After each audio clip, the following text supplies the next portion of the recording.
Car chases are dangerous and unpredictable. Viewer discretion advised. If you're driving down the freeway or highway and you see a pursuit come by you, what is protocol? What should you do as a driver? Yeah, that's a very hard question to answer because typically when you see lights and sirens behind you, you're supposed to move to the right. And that's why it's so dangerous when these vehicles are weaving in and out of traffic and law enforcement is trying to stay up with them and follow them.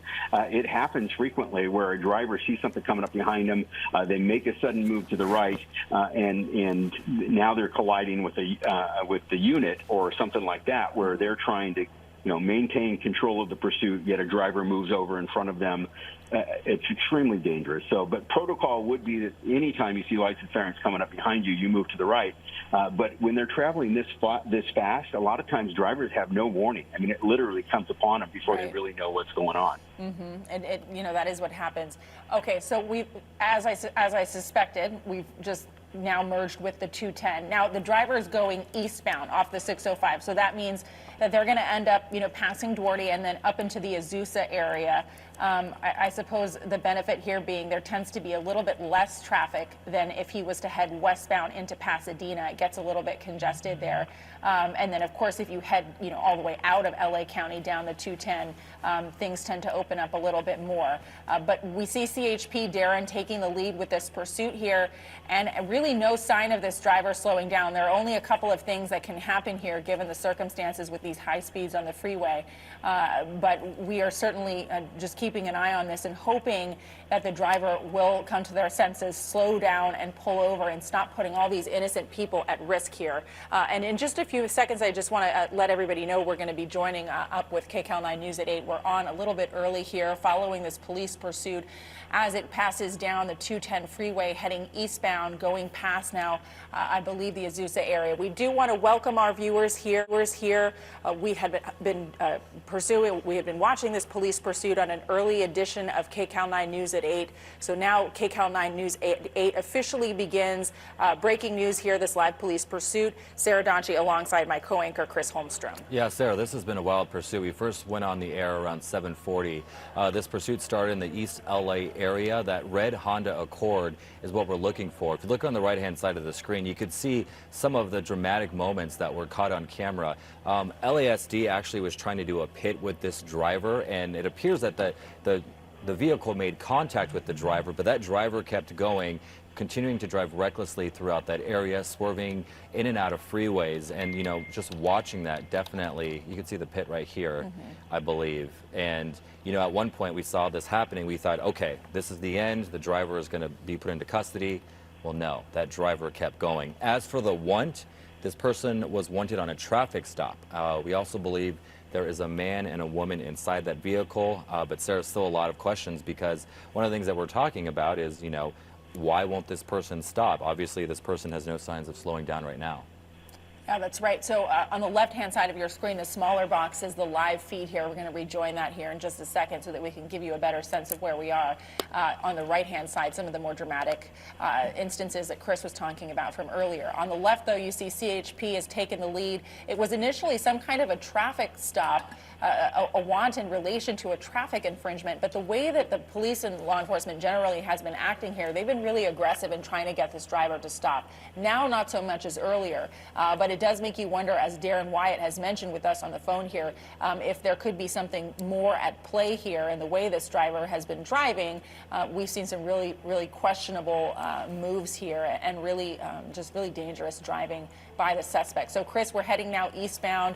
I believe we're probably going to be heading at some point toward the Ontario area if we still stay on the 210 freeway and then ultimately pass that out into Rancho. Yeah, I think that's right. And what's interesting, what I've observed, and you as well, is, LASD, the LA County Sheriff's Department, was the original agency that was basically doing this pursuit, and definitely more aggressive moves going on there. CHP has now taken over, and it looks like they've dialed back a little bit. But we do have some information, Chris, some information that explains what we're seeing here. So we're now learning that the original want was an assault with a deadly weapon on a law enforcement officer in East LA. Now, Darren, that explains some of the moves that we've been seeing here.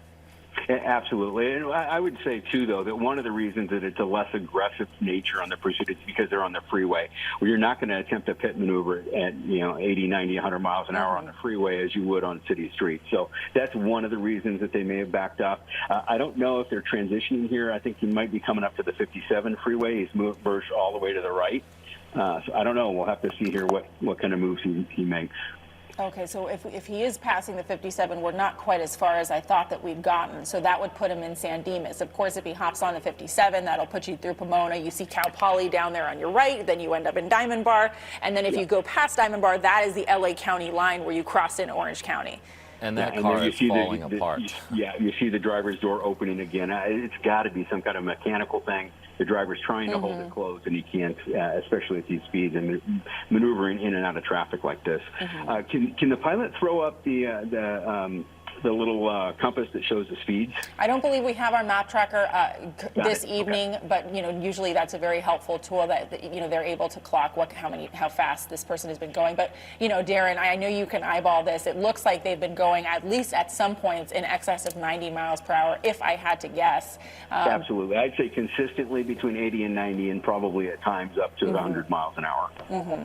Now, it looks like they stayed on the 210. I would have to see a wider shot to really get a better sense of that. But this part of the freeway right here, where the 57 splits there's a lot of trucking activity along the 210 in this area, too. That's something that this person is going to have to contend with. I've already seen a couple big rigs out on the road. Those drivers can't see you when you're passing them on the left going this fast. And it's dark out there. So this is really scary, Chris. I know you're probably holding your breath, too. Yeah, I mean, especially when they were on the regular roads, the surface streets, and you saw all the traffic. Because keep in mind, I mean, I said this already, but it is Saturday night, and there's a lot more people on the road. And you see this flying by. It's definitely a scary situation.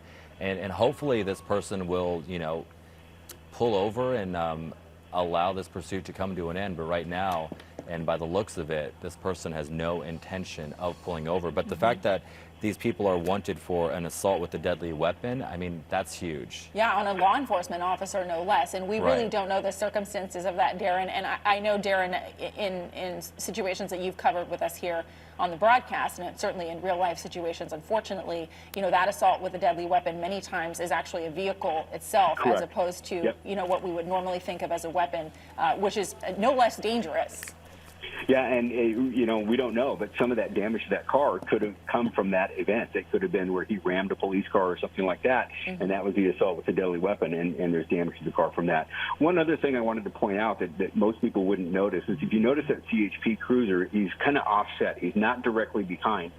You talked about earlier about the lights and the siren. Well, police cars, after about 45, 50 miles an hour, you're outrunning the siren. So people in front of you can't hear it. So he's off to the side so the people in front can see his lights coming up behind him and not relying on the siren. And that's just it's a really good tactic that the CHP employs. They're very professional in these pursuits, and they do a great job. Yeah, so we're learning 210 in the Laverne area is the current location on the left-hand side. If we could get the live screen a little bit bigger, that'd be helpful. There we go. That way folks at home and on their phones or computers can get a better idea of what's going on. So we see two black and whites not far behind from this driver that just keeps going. And, right now what we're seeing is, the driver is, going very fast on the freeways, but at the same time weaving in and out of traffic. And if you look closely, you can see in the back of it, the bumper is falling off. That's likely from the pit that was... I don't think we're on the 210 anymore. Not anymore. Now we've changed. I think that he may have actually gotten on the 57 and then headed down to the 10. So if that's the case, that split right there, that's Pomona.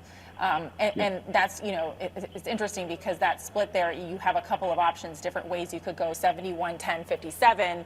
And then, of course, that could take you into different parts of the Inland Empire and parts of, Pomona's Los Angeles County here. And that area has its own police department, but is also policed in part by the LA County Sheriff's Department, which has a substation, I think, in Diamond Bar.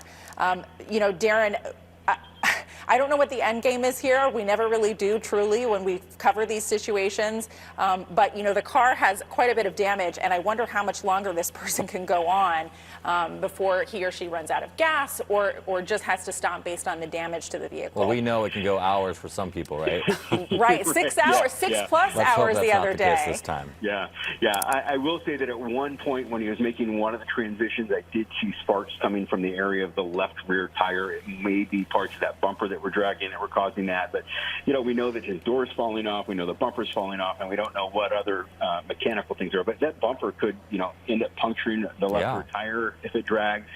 There's all kinds of things that can happen here, but you're right. We just don't know, and we don't know what the status of you know, how much gas was in the car at the time this started. You know, the 151 mile an hour motorcycle pursuit the other night, that didn't look like the guy was ever going to get up. Yeah. Give up. Not to mention the parts of the car flying off and causing some serious damage to other vehicles. You know, we've on the news we've covered situations where car parts flying off have actually critically injured innocent drivers, even killed people. So, I mean, it really is scary when you see a situation like this, and we certainly hope that is not the case tonight. But it looks like air support is here because they're lighting up this driver now, Darren. Yeah, and we saw a minute ago when your camera crew doubled in that it did look like there was a second person in the passenger seat, the right front passenger seat. So, yeah, it's going to be interesting here. And then you got to wonder, is that passenger, were they involved in the assault with a deadly weapon, or are they just you know, stuck in the car with this maniac who's driving at these high speeds and endangering all of these motorists on the roadway? Yeah, just weaving in and out of traffic, and it looks like no intention of slowing down, at least not anytime soon. Sarah, just watching this though, I mean, you got to hope for the best, and that, you know, maybe this person will, you know, get out of gas and pull over, but at this point that's not the case. Darren, question for you. When people are on these pursuits, especially ones like this where, you know, obviously they're able to cruise a little bit more, they're not on surface streets, you know, what are they usually doing? Are they trying to contact family? Are they, you know, trying to find out if they're making the local news for that Saturday night? I mean, is there a commonality between these pursuits that you see? You know, every single one is different, and, you know, while there are some commonalities in pursuits, like when we see these people who go back to a neighborhood and they circle the same neighborhood multiple times because they're looking for a place to bail out, or they want to get to a place where they're comfortable. What the person's doing in the car, we don't usually know until it's terminated, or we get a phone call from dispatch saying, hey, I'm on the line with somebody, or a family member is called and they're on the line with the person. So you just don't know. I think that this guy probably has his hands full trying to keep that door closed and drive the car at these high speeds and these erratic maneuvers that he's making. But we don't know what the passenger is doing either. So that person could be on the phone. But what we have seen more and more frequently lately are, you know, citizens getting involved, coming and, you know, the 6 hour one, I hadn't seen that level of public involvement since the OJ pursuit in 1994. Right, and they had time and certainly the media coverage to coordinate that because he was going so slow. We were on the air for hours, and you're right, Chris, it was slow. So I'm just going to guess here. This looks like it's the 10, maybe heading eastbound in Montclair. I think I saw them pass the Norms, which is off the freeway there. Forgive me, I associate where things are based on restaurants and in and out locations, as Chris knows. So we're following this police pursuit right now, which has gotten really, really dangerous at times, certainly enough to sort of take our breath away. And the end game here isn't clear. This is an assault with a deadly weapon suspect. You could see the spotlight, the night sun there on the suspect, meaning I'm guessing that's probably LASD up there. Maybe. It could be CHP. It could be CHP. Has a helicopter at the Fullerton Airport, so they could have joined as well. It could be CHP. That is also true, because CHP right here is the lead. You can see that lead vehicle chasing the suspect right now. So if they are on the 10 heading eastbound, which I believe they are, and I'll have my producer correct me, that means that they're probably heading toward the Ontario area right now and really sort of getting out of the greater Los Angeles area, LA County specifically. But, you know, Darren, I wonder, so, you know, we see sort of this interagency coordination quite a bit here. So if this person does happen to get off the freeway in a city like Rancho Cucamonga, which I believe they have their own department as well, we could see that. County Sheriff. Oh, the San Bernardino County Sheriff. So we could see that handoff happen here if that happens, presumably. You could, or there could be an LA County unit that is trailing the pursuit, not actively pursuing, but trailing, so that if it gets off the freeway again, they can take over again. But yes, there's plenty of mutual aid. California's got one of the most robust mutual aid systems in the nation, so they will pass it off as necessary, not only on the ground, but in the air as well as this continues to go. And Darren, do you have any intel about the one? We do know assault with a deadly weapon on a law enforcement agency or law enforcement officer in East Los Angeles. Do you have any details about what that assault was? I don't, and we talked about this. We don't know. Assault with a deadly weapon could be anything, or it could, the code 245, the penal code, is assault with a weapon, a deadly weapon, or assault that could cause great bodily injury. So we don't know what actually happened here. But I think with East LA being the agency where the original crime occurred, and you saw that very aggressive pursuing and attempts at pit maneuvers by LA County sheriffs, that's probably got something to do with it. It happened in LA County, and it was an LA County deputy who was most likely the victim of that assault with a deadly weapon. So now we're in Rancho Cucamonga, so I think there's a couple exits over there. Archibald, there's the 15 freeway, of course, the 210 freeway and the 10 run parallel in this area as it does much through the San Gabriel Valley, but the 210 and the 10 are parallel, so it looks like he has really no plans to change lanes or get off of this freeway and go anywhere else. The 10, of course, goes on and on forever, so you could go quite a ways without actually getting off the freeway, as opposed to some of the other freeways in our Southern California region that end or sort of tee off with other highways. So Darren, CHP in pursuit right now, what are they doing as this happens? I know they're communicating back and forth. They have to get everything approved in terms of making sort of an intervention with the vehicle, but they're going so fast they can really just sort of hang back at this point, right? Yeah, continue to pursue, maintain visual of the suspects. With a high caliber crime like assault with a deadly weapon on a peace officer, I sincerely doubt that they would back off. They're going to continue to pursue this until the suspects are taken into custody. Don't forget, too, we've also got the 60 that runs parallel south of the 10, with the 210, running parallel on the north side. So he's got multiple options coming up when he hits the 15 or one of those other intersecting freeways. Yeah, if you get on the 15 and end up in Cajon Pass, and you have other issues because that's a windy road. Right. You don't want a police pursuit in that area. And if you're already running out of gas and you're heading up that hill, you're definitely running out of gas then. Chris, I have to say I'm glad to see that we're not seeing some of the weaving we saw earlier. Yeah, I was just thinking about that. If you're just watching this right now, turning on to KCAL 9 News at 8 or CBSN Los Angeles, shortly before 8 o'clock, this driver was driving very dangerously, very wild, very reckless, to say the least. And I've said this once, but that video game Grand Theft Auto, I felt like I was watching a scene from that, because that driver had no intentions of pulling over, and still nearly, 30 minutes later, this driver is still going. Thankfully, the driver is now on the freeway, so there's not as much traffic as there was on the surface streets when police attempted that first pit. And just watching that first pit maneuver, me and Sarah thought it was over. We're like, okay, that pursuit's done. But no, that driver kept going, and now it's falling off. You have the door that keeps opening and closing every time he makes a sharp turn. We don't know if he's opening it and closing it, or if it's just if it's damaged. And it also raises the question, if this person's door is not latching and closing, if police were able to do a pursuit at slower speeds, I mean, that could be some pretty big harm for that driver, that person. I believe we're passing Vineyard now, by the way, just to give you a location on the 10 freeway heading eastbound. So that would put this person in Rancho Cucamonga, if you're familiar. So not quite yet to the 15 freeway, if that locator is right, Darren. Yeah, and the other thing, Chris, you mentioned the bumper falling off, the door, et cetera. But again, for those that weren't watching earlier, there were pieces of the car that were falling off at high speeds on the freeway and bouncing up and potentially damaging other vehicles and injuring other people on the roadway. Yeah, you hate to see that too. If you've lived in LA long enough, you have probably hit debris on the freeway and damaged your car and had to pay for it, and that is no fun.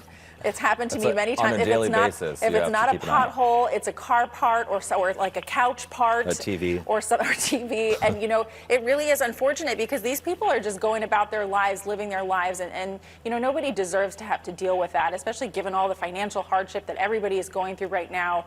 You know, so I think it's always good to see nobody getting hurt, but I don't want to downplay damage to vehicles either, because that is a big deal to a lot of people. It would be a big deal to me, certainly. And I know that is something to consider when it comes to these pursuits. We've already seen this driver clip a couple of cars, I believe, Darren. Yeah, he has clipped a couple of cars. And then the other thing, too, is he was traveling on the shoulder in periods, and there's all kinds of debris on the shoulders that he is throwing up and is hitting other vehicles as well. And beyond the damage, the danger to the drivers, that if they have to come up and hit the windshield and crack the windshield or distract them, and then they make a sudden move, it's dangerous all the way around. And what's interesting, we've talked about this many times before, Darren, usually when it comes to pursuits, drivers tend to go to an area that they know well, freeways that they know, areas they know, streets that they know, neighborhoods they know, etc. This driver, I mean, it seems like they have no intention of going anywhere in specific. They just keep going and going, right? Yeah, they're just going to run until the pursuit is terminated one way or another, whether it's a pursuit intervention technique, he runs out of gas, the vehicle becomes disabled, or the worst case, that he's involved in a collision. Yeah. But yeah, he's not going to outrun the helicopter by any stretch.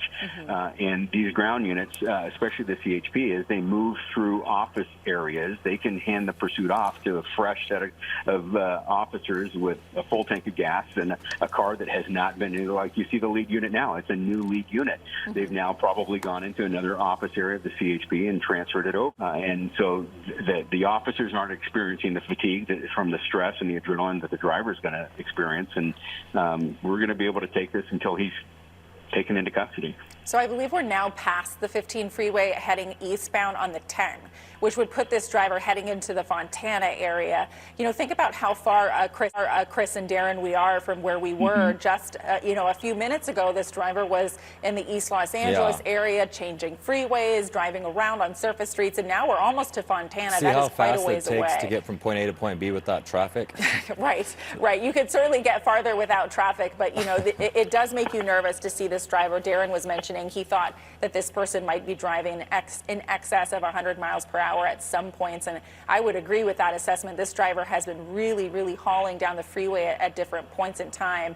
And you know, I know people, you know, watch pursuits. They're glued to the TV like all of us are, but, you know, we have families, and, you know, I have kids, and every time I see one of these, I think about the innocent people, you know, caught up in this, and I don't want anyone to get hurt. I just want this to end and the arrest to be made and everybody to go home safely, including law enforcement, including the suspect. I don't want to see anyone hurt. Chris, I know you feel the same way about this. So you do hope, you know, that this person comes to their senses and pulls over and gives up. And that's the one thing you have right, sorry, you hope. And Darren mentioned it, you know, this pursuit will eventually come to an end, and hopefully that person gets taken into custody.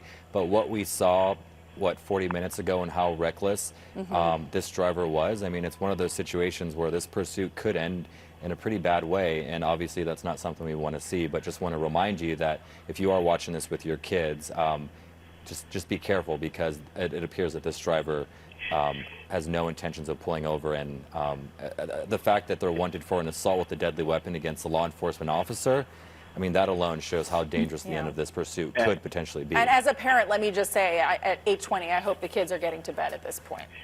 Right. Let me get on the record with that. I was up all night on Saturday night as a kid. You bring up a good point, though, Chris. These pursuits have somewhat become entertainment, and we've become desensitized to them. But they're very, very dangerous events that endanger the public, they endanger the officers, they endanger the driver of the pursued vehicle. And all law enforcement is trying to do is stop a crime from occurring and to get the person in custody to protect the public. But it's kind of become entertainment value rather than recognizing this event for the seriousness that it is. Yeah, I mean, you know, the last thing you want is to see a family. You know, everybody has a family, and it's hard to do this job when you're an empath. And I always feel for people, no matter what the story is. And these pursuits always make me nervous. I think, you know, somebody out there driving with their kids, we've seen that happen where a pursuit ends in a crash and there's a car seat in the back, and we just all hold our breath. It's just terrible, you know, to see that. And we certainly hope this ends safely. But you're right, Chris. Given the way that this was going just 40 minutes ago or so, and given the moves that this driver was pulling back toward when we were in the East Los Angeles area, you know, anything could happen with a pursuit like this where the driver, you know, is wanted for something so serious and really doing everything they can to get away. And again, just to give you a sense of where we are now, I believe we should be either past Fontana or in Fontana or heading into Rialto, even really far down the 10 freeway eastbound. Yeah, and then we'll hit Bloomington and then, you know, Colton, San Bernardino, and continue going. He could go potentially all the way out to the desert. We just don't know. And our winds, I know we've been talking about the winds. Winds can be pretty bad in that area as well, especially when it comes to the semis that are driving in the Cajon Pass area. And that right there is a weather element that could be dangerous as well. Yeah, and I saw just a couple hours ago that the winds are going to be increasing overnight as we move into the 10 o'clock hour. And if this pursuit's still going and it's out in the desert in those high wind areas, you just don't know. Yeah, when you see the video that we show with semis that are always, you know, toppling over on their side, it's usually in this area. Right, yeah, exactly, Chris. We do stories like that all the time where you get these really high gusts coming through this area, and I don't think that's... Even if you're not in a semi in a car, it's hard to control your car. This car's like falling apart by the mile. It's true. It's so true. We do those stories out there. I remember when Dave Lopez was with us, he was out there doing the live shot, you know, with multiple big rigs toppled, and I don't think that's a situation right here tonight, thankfully. You know, those winds get so scary over here in this area. But, you know, Darren, I was talking about the 10 freeway, and you were talking about where this person can end up. You know, you could drive through all the way down to Texas if you want, and beyond that, points even farther east. Let's hope not tonight, though. Yes, let's hope not tonight. Let's hope this... You know, we've seen them where they get off the freeway and they fill up with gas when the units have backed off. Go again. I don't think that'll be the case here. I don't know if you noticed, but there was just another transition of the lead unit in the pursuit just a few seconds ago. So it could be that they've crossed into another area, or the one that was in the lead had issues with fuel or whatever. But that's the benefit of having, you know, a statewide organization leading this pursuit right now. They have unlimited resources to continue following this pursuit until the suspect's in custody. You know, Darren, talk a little bit about the difference. So we cover a lot of these pursuits at night, and sometimes we see the air support up there, and I know there's a lot of coordination, and quite a few agencies in our area have air support. You know, I think City of Pasadena has something like 9 helicopters at their disposal or something like that. At one point they did anyway. I don't know what the situation is there now. But, you know, sometimes we don't see any helicopters at all. Can you give us a sense of how much more helpful it is when you do have, you know, the night sun up there and you have the air support kind of guiding the way with these officers on the ground? So it's even beyond the night sun. It is everything involved with the helicopter. There's an observer up there whose sole focus is to keep the light on the car and to keep observation on the car and to call the pursuit over the radio. If the helicopter's not there, one of those ground units has to then distract himself even further by continuing to call out the pursuit on the radio, call out the cross traffic, call out intersections they go through, call out the traffic violations that the suspect's committing through the pursuit, so they can adequately charge at the end with the felonious evading. But the helicopter's up there, and it takes so much of a burden off of the officers that they don't have to be right on the suspect's tail. They don't have to overdrive. They can sit back and maintain a visual and rely on the air support in the helicopter to just continue to guide them. And it's absolutely invaluable for a police officer on the ground, particularly in a high-stress event like a pursuit at these speeds.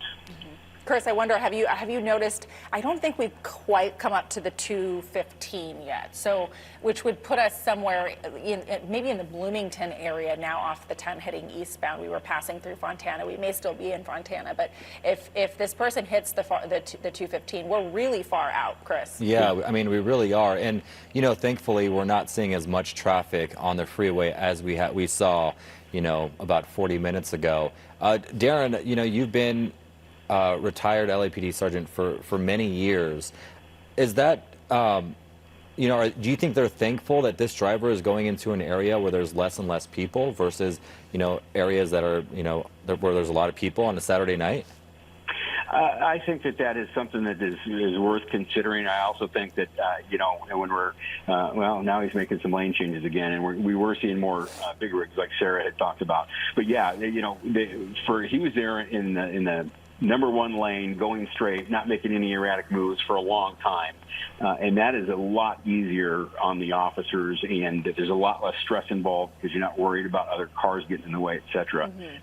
So I think the issue is how far is he going to go and where are they going to get to? And the other thing is the farther out we get, as you get out in that desert area, there's a lot less light, right? It's a lot darker out there in those environments, so that can be an issue too.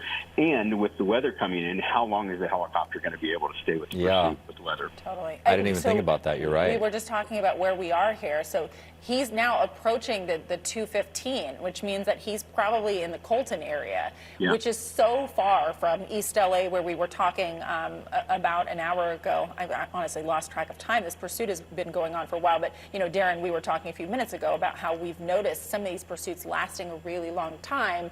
And I know that is in part, you know, just depending on the circumstances of the pursuit, but splitting the difference between what is the safer move. Is the safer move intervening here and getting this person stopped in some way? They have, you know, a myriad of tools at their disposal to do that. Or is it to let this continue, increase the risk to the people around him?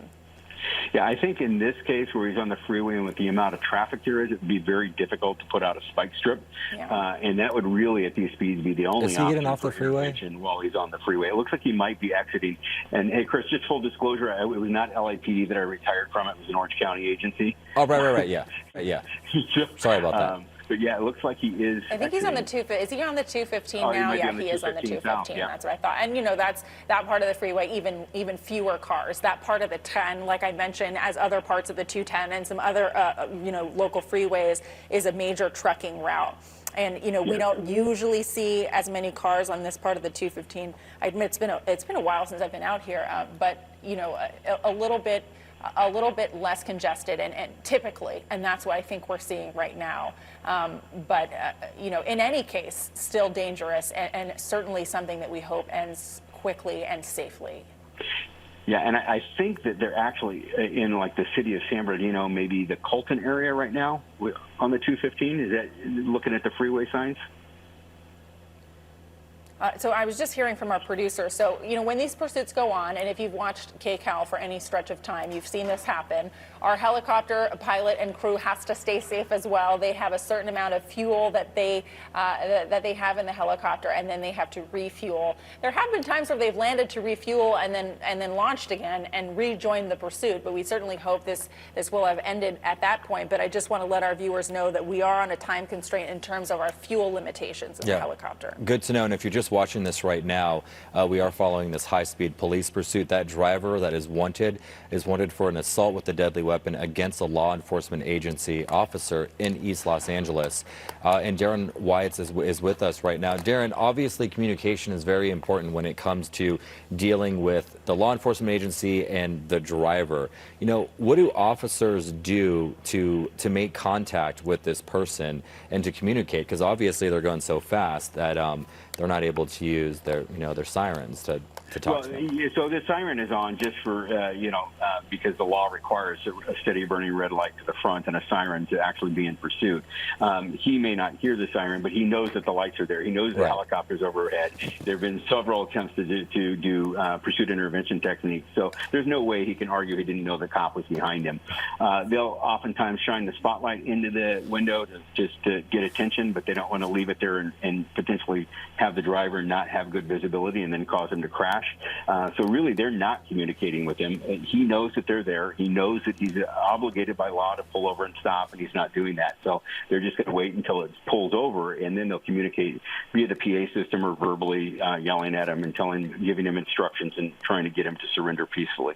Mm-hmm. So we're southbound on the 215 near Washington now, really incredibly far away from where we started with this pursuit in the East Los Angeles area now, and really heading deep into the Inland Empire. No telling where this driver ends up. Of course, they could rejoin with the 15 freeway and then head all the way south into the greater San Diego area, which would be even farther. Yeah.